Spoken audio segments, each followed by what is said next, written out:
Good morning, y'all. It's Sunday morning and it's 62 degrees out here. It's going to be a gorgeous day, although it's going to get windy. It's going to get up, the wind is supposed to be like 16 miles an hour, so that is a little windy.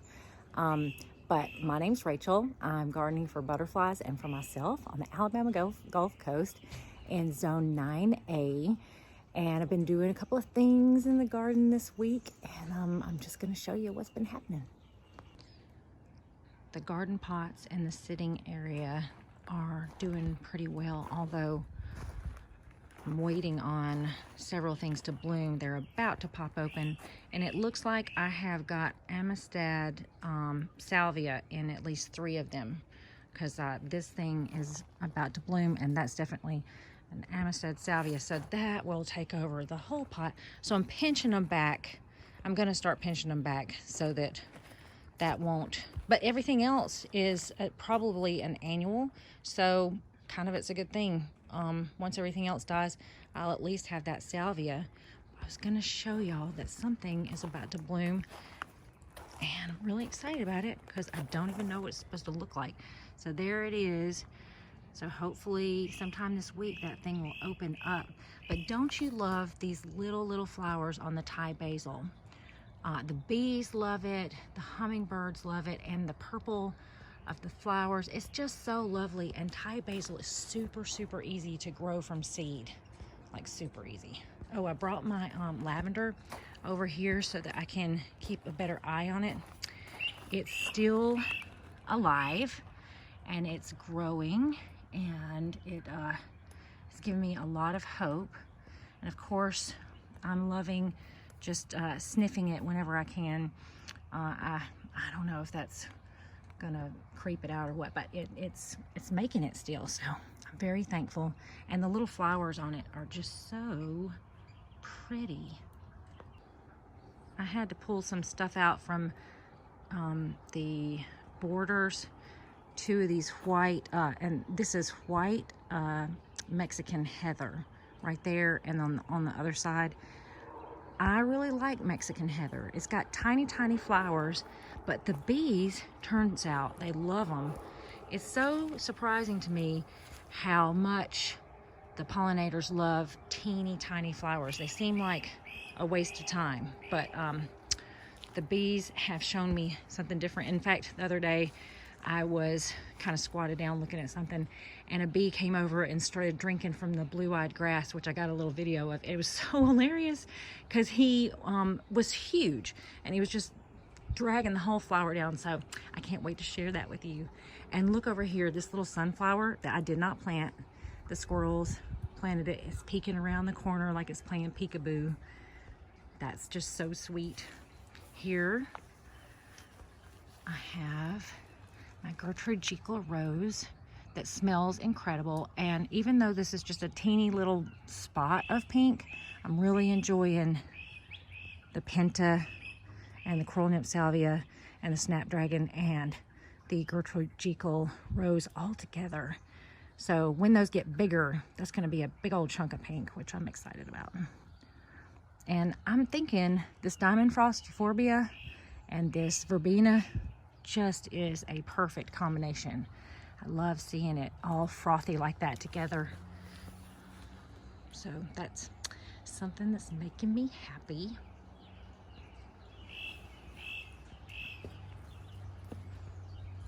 So I potted up all the things that I bought last week, and I kind of stuck them in here. And I don't know if I've shown you this hydrangea lately, but look how massive this bloom is.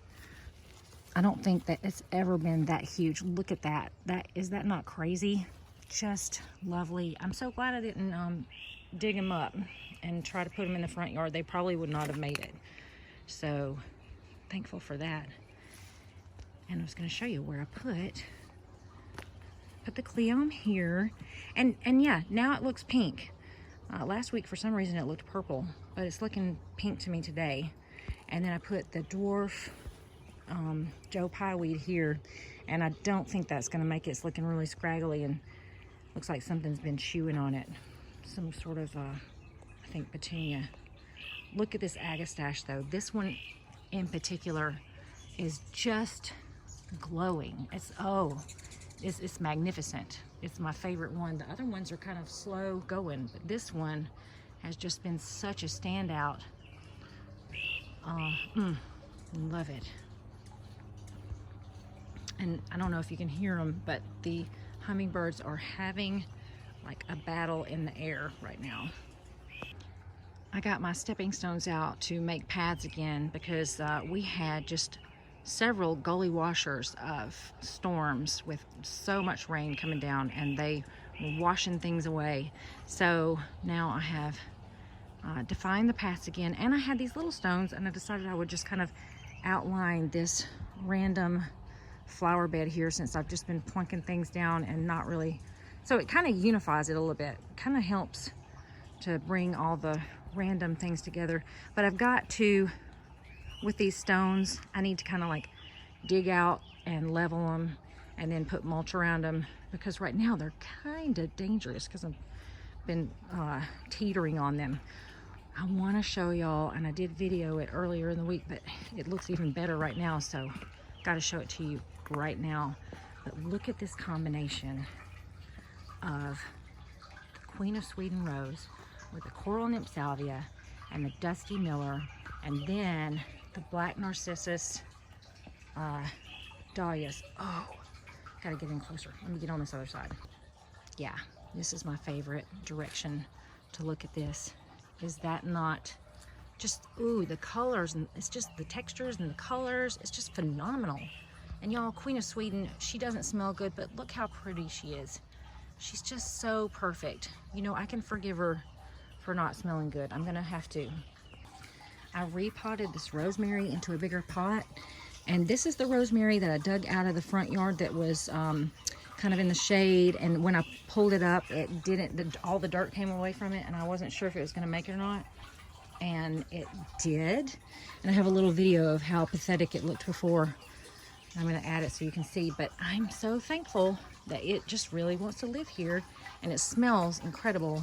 You know, I mean, I love rosemary, I love lavender, and I'm so thankful that I can have them in the garden. I may have done a boo-boo, y'all. I went to dig this rosemary up out of the yard to put in this pot because I wanted one, and instead of getting a root ball with dirt, this came out. So I wonder if it's going to be a miracle if it survives, and we're just going to see. I'm going to video this and we'll keep tabs on it. All right, I've got the rosemary potted up. Hopefully it will survive. It was kind of living under the shadow of a giant lemongrass. So I'm going to put it in kind of a little bit of a shady spot and slowly drag it out so that it will get full sun. But hopefully it'll live.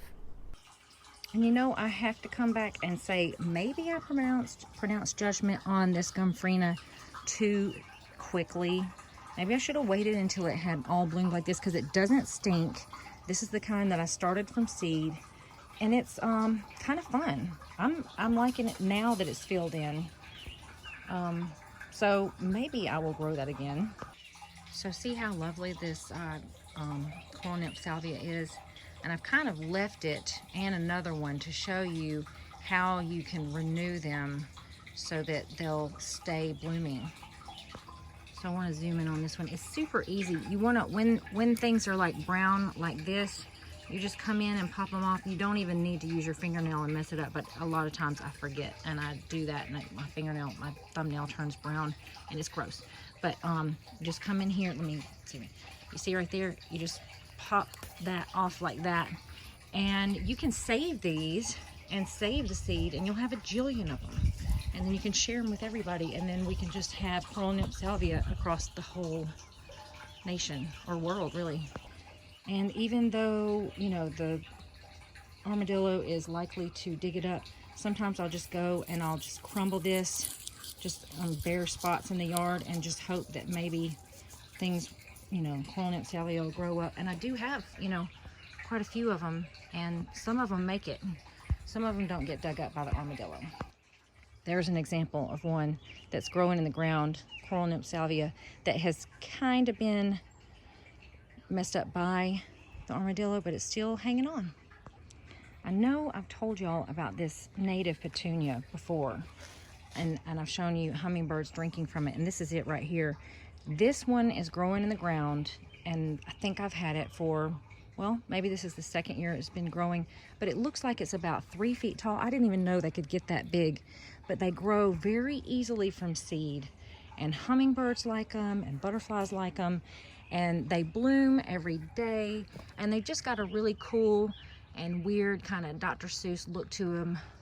I like them a lot, and they will self-seed everywhere, so if you don't want that to happen, then don't grow them, but I've been appreciating that. And look at the rue. The rue is doing so well. I hope that I'll get some sort of larval butterfly, and I'm not sure what it is, but if I see caterpillars on the rue, I'm going to be happy because I know that they're going to be butterflies. I think this dahlia right here is Jerry Hoek. And doesn't it look like it's glowing from the inside out? I've been really enjoying these, and of course I pronounced judgment too early because I thought that they were like too much. They're really easy to grow if you'll just you know, follow directions, like staking them when you first plant them, which I don't know why. I hate stakes. I do know why. I think stakes are tacky, and I hate seeing them sticking up in the garden. But you know what? I love dahlias, so I'm gonna have to have, you know, some concessions on that. I'm still waiting for this Bishop of Canterbury to bloom, but I am still very much enjoying the foliage. And of course I'm enjoying these zinnias. This garden in a pot thing has gotten out of control. The zinnias, so lovely, just so much fun. And of course the Salvia leucantha, or Mexican bush sage, and they've outgrown all the other little things that are under there. I'm gonna have to dig those out to save them. I realized what the problem was with this view from the kitchen window. I thought I need more pink, and you know, I do, and I did add some, and you just can't see it yet because it's not blooming. But what I really needed was that coleus over there, and I had it there last year, and I just really needed a bright spot, more bright spots, because, and this looks silly because it's lined up, but that is adding chartreuse just seems to add sunlight to the garden. You know, it just makes it cheerful and happy, and while it draws my eye, it doesn't rest on it. It just moves it through, and it just makes it feel just more interesting. Oh, and right here, I love how the sunflower's peeking around the corner like it's playing hide and seek. It's just so cute. It reminds me of a little kindergartner just being like, peekaboo. I've got high hopes for this coneflower and for this neat agastache right here. I hope it will bring lots of color to the garden and lots of pink where I need it. And the hummingbirds, I was out here one morning, and there were like 6 of them. They were all buzzing around on opposite sides of the salvia, and maybe that's the trick, having a jillion flowers of salvia that they can't fight each other for because they're on opposite sides and they can't see each other. They can just hear each other, and so they're just fussing, and they're drinking, and it's just really fun because no one was getting their butt kicked anymore. They were all just having to drink and just voice their displeasure rather than trying to kill each other over it. So I'm thankful that I haven't seen any more violence like I did last week. So we got to make this path less dangerous today. That's one of the things I'm going to do. And also I'm going to pot up my the cuttings from the rosemary that I have in pots. They're kind of stationed all around the garden, and I've got a bunch of them. So I want to get those in pots because I am going to try a new little fun thing, which I've always wanted to try, to make some topiary, but I've been too lazy. And now if I'm going to have a bunch of rosemary to experiment with, I think I shall give it a try. The bog garden is filling in so happily, and I'm loving this right here. This is Stokes aster, and then the little white right there is aquatic milkweed. Let me cut around to the edge. Isn't that Stokes aster just so lovely? Just, ugh. And it's gonna have, well, looks like, well, at least, well, maybe 3 or 4 blooms at one time. I'm so happy to see that this new pitcher plant that I planted has got some new growth on it.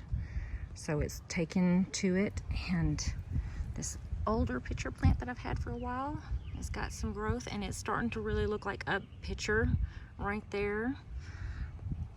Oh, I wish I knew the names of all these things. I'm very sorry that I don't, but most of them are supposed to be in here. And look at this. Isn't that just so pretty? Yeah, I'm gonna have to get this all labeled, because I can never remember the names of stuff when I'm videoing. I just can't, and it's kind of embarrassing.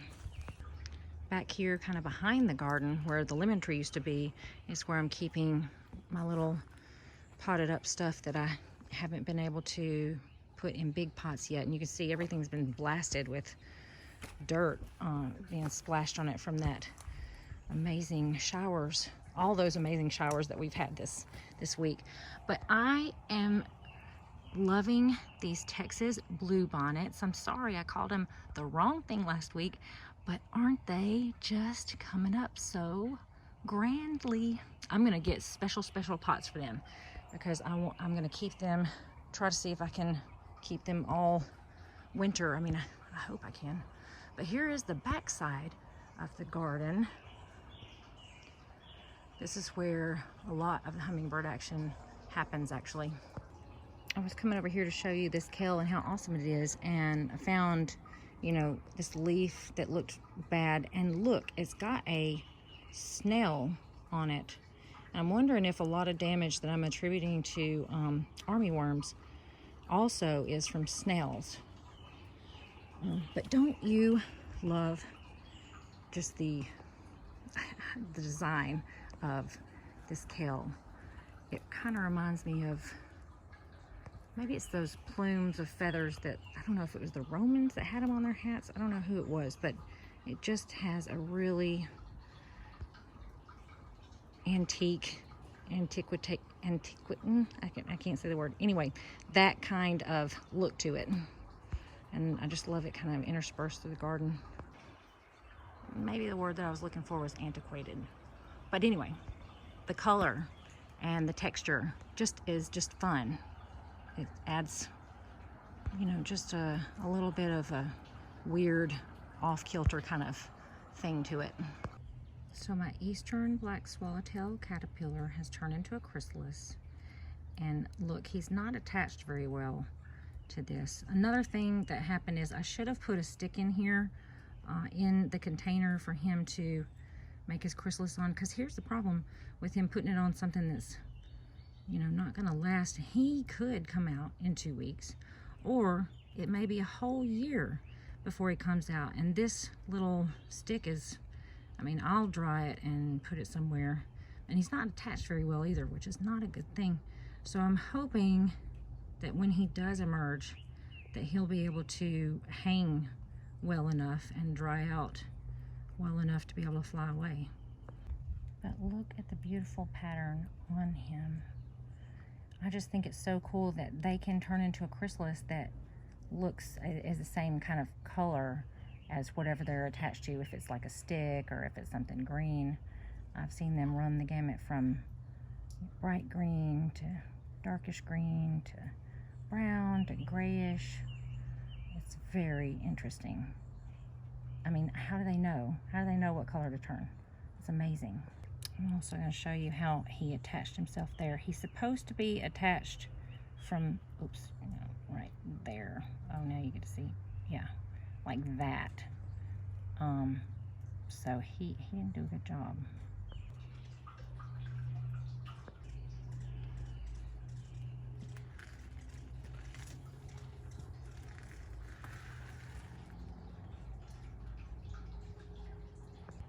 I forgot to show you where I put the stinky Gumfrina.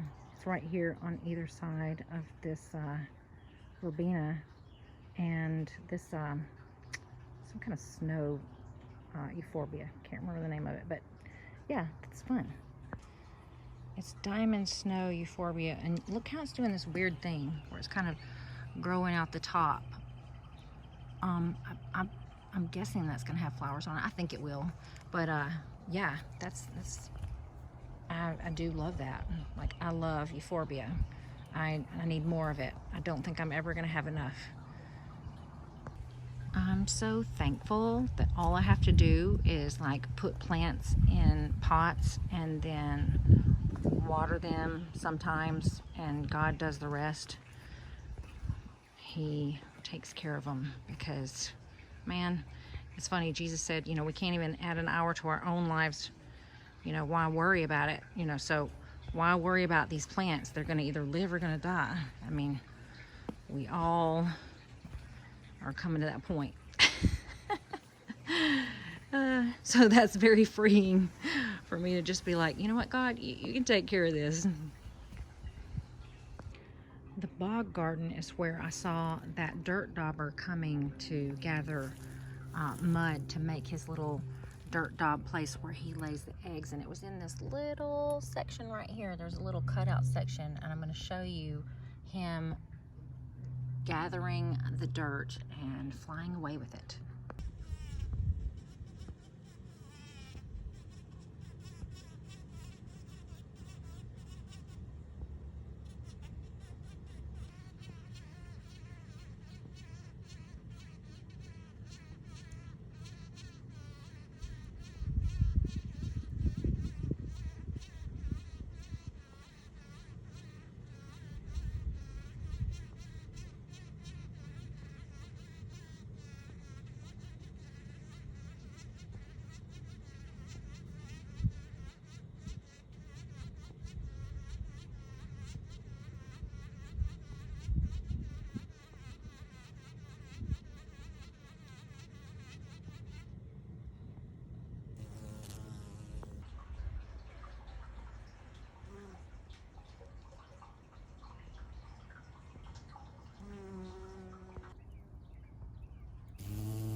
Thank y'all so much for coming with me through my garden. I love getting to share it with you, and I love reading your comments and finding out what adventures you're having in your gardens. It's so exciting to know what's happening all around the world. I can hardly stand it. I just love knowing that everyone is enjoying spring and plants and birds, and it just makes me so happy that we share that. And I hope that y'all have a wonderful week and have many adventures. God bless you, and I'll talk to you soon. Bye.